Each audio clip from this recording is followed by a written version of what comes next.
दोस्तों, रामायण की कहानी तो आप सभी ने सुनी होगी, जिसमें माँ सीता का वनवास हुआ था। इसका कारण भी सभी को ज्ञात होगा कि एक धोबी द्वारा माँ सीता के निंदा करने की वजह से हुआ था। लेकिन क्या आप जानते हैं कि माता सीता और उस धोबी का पूर्व जन्म में क्या रिश्ता था? जी हाँ, आज हम इस धोबी से जुड़ी पूर्व जन्म की कथा के बारे में जानेंगे। आप देख रहे हैं भक्ति मन। तो चलिए करते हैं ज्ञान की बातें। वीडियो में आगे बढ़ने से पहले हमारे चैनल को सब्सक्राइब अवश्य करें और बेल आइकन दबाना न भूलें।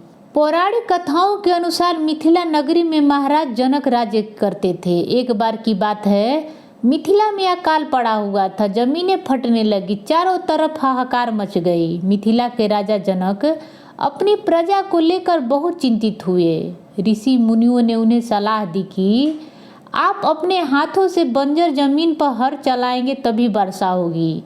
ऋषि मुनियों के कहने पर जनक जी बंजर पर हल चला रहे थे। हल चलाते समय जनक जी के हल से किसी वस्तु की टकराने की आवाज़ आई। जब जनक जी ने देखा तो उन्हें एक बक्सा दिखाई पड़ा। उस बक्से में एक सुंदर कन्या थी।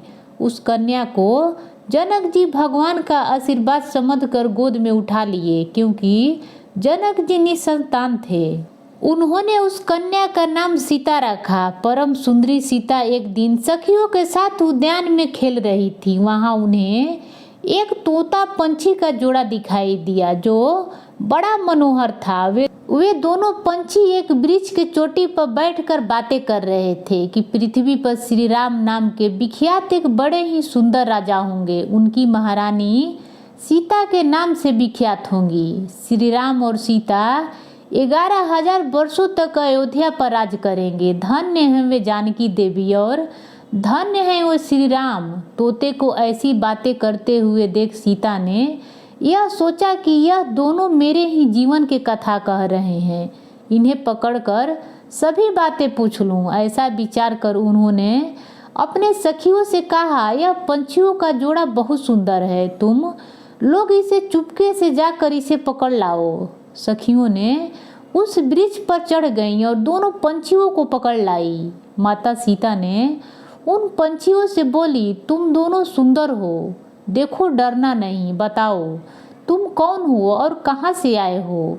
राम कौन है, सीता कौन है, तुम्हें उनकी जानकारी कैसे हुई? सारी बातों को जल्दी से बताओ, भय ना करो। सीता के इस प्रकार पूछने पर दोनों पंछी सब कुछ बताने लगे। वाल्मीकि नाम के विख्यात एक बड़े ही महान ऋषि हैं। हम दोनों उन्हीं के आश्रम में रहते हैं। महान ऋषि वाल्मीकि ने रामायण नाम के एक ग्रंथ लिखा है जो सदा ही मन को प्रिय जान पड़ता है। रामायण की कहानी बहुत बड़ी है, हम लोगों ने उसे पूरा सुना है। राम और जानकी कौन है, इस बात को हम बताते हैं तथा इसकी सूचना देते हैं कि जानकी के विषय में क्या क्या बातें होने वाली है। तुम ध्यान देकर सुनो।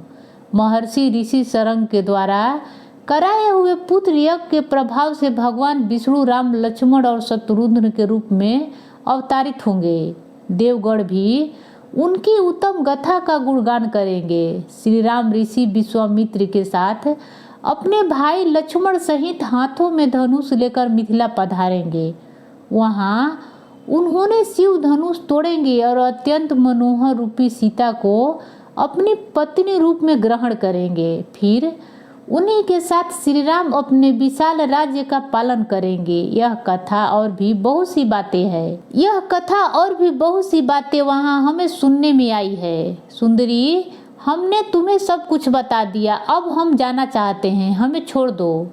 दोनों पंछियों के अत्यंत मधुर बातें सुनकर सीता ने उन्हें मन में धारण किया और पुनः दोनों से पूछा, राम कहाँ होंगे, वे किसके पुत्र हैं और वो कैसे वे आकर जानकी को ग्रहण करेंगे?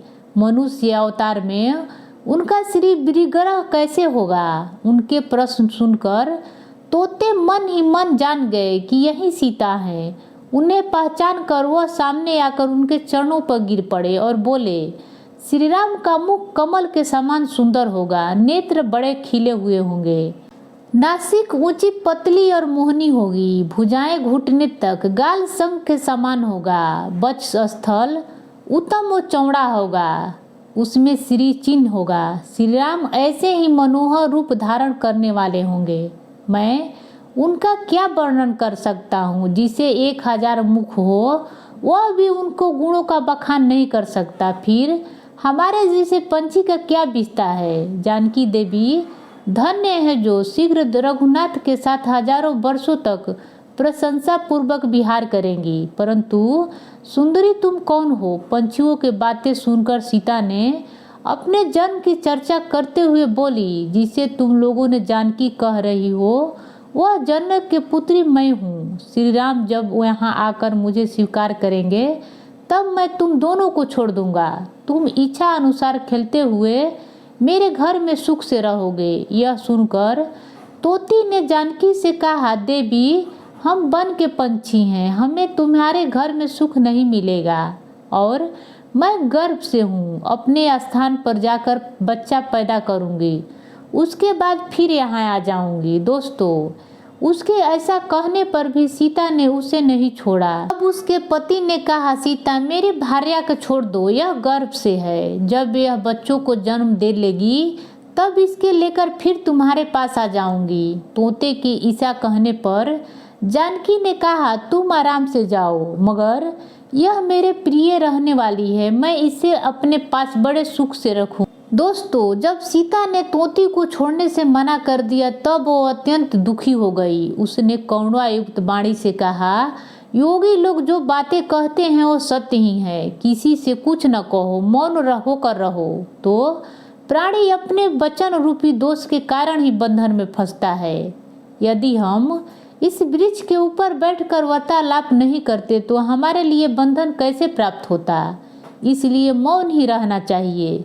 इतना कहकर पंछी पुनः बोली, सुंदरी मैं अपनी इस भार्या के बिना जीवित नहीं रह सकता, इसलिए इसे छोड़ दो। सीता तुम बहुत अच्छी हो, मेरी प्रार्थना मान लो। इस तरह उसने बहुत समझाया, किंतु सीता ने उसकी पत्नी को नहीं छोड़ा।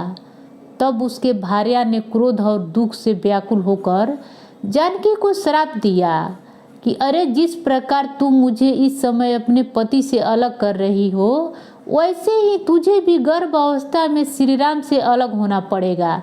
यह कहकर पति वियोग के कारण उसके प्राण निकल गए और अपनी भार्या के मृत्यु हो जाने पर तोता ने शोक से आतुल होकर बोला, मैं मनुष्य रूपी श्री राम के नगरी में जन्म लूंगा तथा मेरे ही वाक्य से इसे पति का वियोग का भारी दुख सहना पड़ेगा। यह कहकर वहां से चला गया और क्रोध में सीता का अपमान करने के कारण उसका धोबी योनि में जन्म हुआ।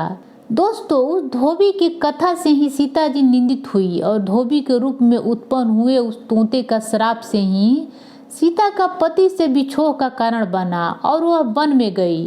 दोस्तों, आशा करती हूँ कि इस कथा के माध्यम से आप सभी को पता चला होगा कि माता सीता और धोबी का पूर्व जन्म में क्या रिश्ता था।